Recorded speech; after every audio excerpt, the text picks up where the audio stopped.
ముఖ్యమంత్రి చంద్రబాబు నాయుడు ఉప ముఖ్యమంత్రి పవన్ కళ్యాణ్ సారథ్యంలో రాష్ట్రంలో అధికారంలో ఉన్న తెలుగుదేశం జనసేన బీజేపీ సంకీర్ణ కూటమి ప్రభుత్వంపై వైఎస్ఆర్ కాంగ్రెస్ పార్టీ అధినేత వైఎస్ జగన్మోహన్ రెడ్డి దూకుడుగా వ్యవహరిస్తున్నారు. కూటమి ప్రభుత్వంలో రాష్ట్రంలో చోటు చేసుకుంటున్న హత్యలు, అత్యాచారాలు, దాడులపై దేశ రాజధానిలో చేపట్టిన ఆందోళన విజయవంతమైన జోష్లో ఉన్నారు జగన్. ఇదే ఊపులో శుక్రవారం ఏర్పాటు చేసిన ప్రెస్ కాన్ఫరెన్స్లో అంశాల వారీగా చంద్రబాబు ప్రభుత్వాన్ని ఎండగట్టారు. తాజాగా అవే అంశాలతో గవర్నర్ ఎస్ అబ్దుల్ నజీర్కు లేఖ రాశారు. 7 పేజీల సుదీర్ఘ లేఖ ఇది. ఈ నెల 22వ తేదీన అసెంబ్లీ శాసన మండలిని ఉద్దేశించి గవర్నర్ చేసిన ప్రసంగంలో అనేక వక్రీకరణలు ఉన్నాయని పేర్కొన్నారు. అవేంటో ఈ లేఖలో విశదీకరించారు జగన్.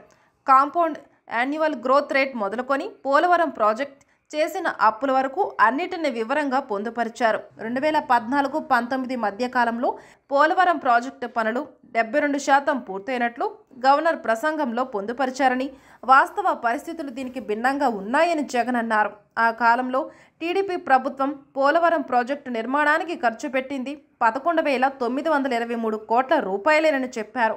కేంద్ర ప్రభుత్వం నియమించిన technical advisory committee Polavaram project నిర్మాణం అంచనా వ్యయాన్ని 55,548.87 కోట్ల రూపాయలుగా పేర్కొంది. 2014-19 మధ్యకాలంలో చంద్రబాబు ప్రభుత్వం 11,923 కోట్ల రూపాయలే ఖర్చు చేస్తే 72% పనులు ఎలా పూర్తవుతాయని జగన్ ప్రశ్నించారు. తమ ప్రభుత్వ హయాంలో మౌలిక సదుపాయాల కల్పనపై ఎలాంటి ఖర్చు చేయలేదని గవర్నర్ ప్రసంగంలో ఉందని, ఇది కూడా అవాస్తవమేనని జగన్ చెప్పారు.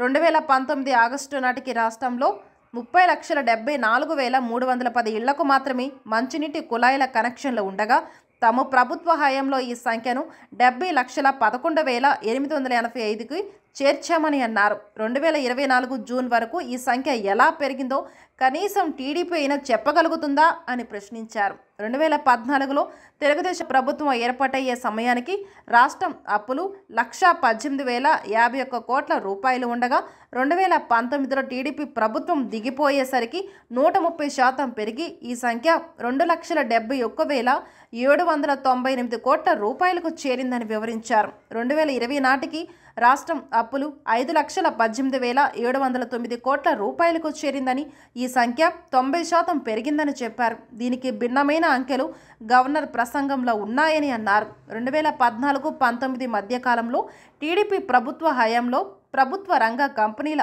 అప్పులు, గ్యారంటీల కాంపౌండ్ యాన్యువల్ గ్రోత్ రేట్ 21.63% ఉండగా తమ ప్రభుత్వ హయాంలో దీన్ని 12.90%కే పరిమితం చేశామని జగన్ పేర్కొన్నారు. దీనిపైన తప్పుడు సమాచారం ఇచ్చిందని అన్నారు.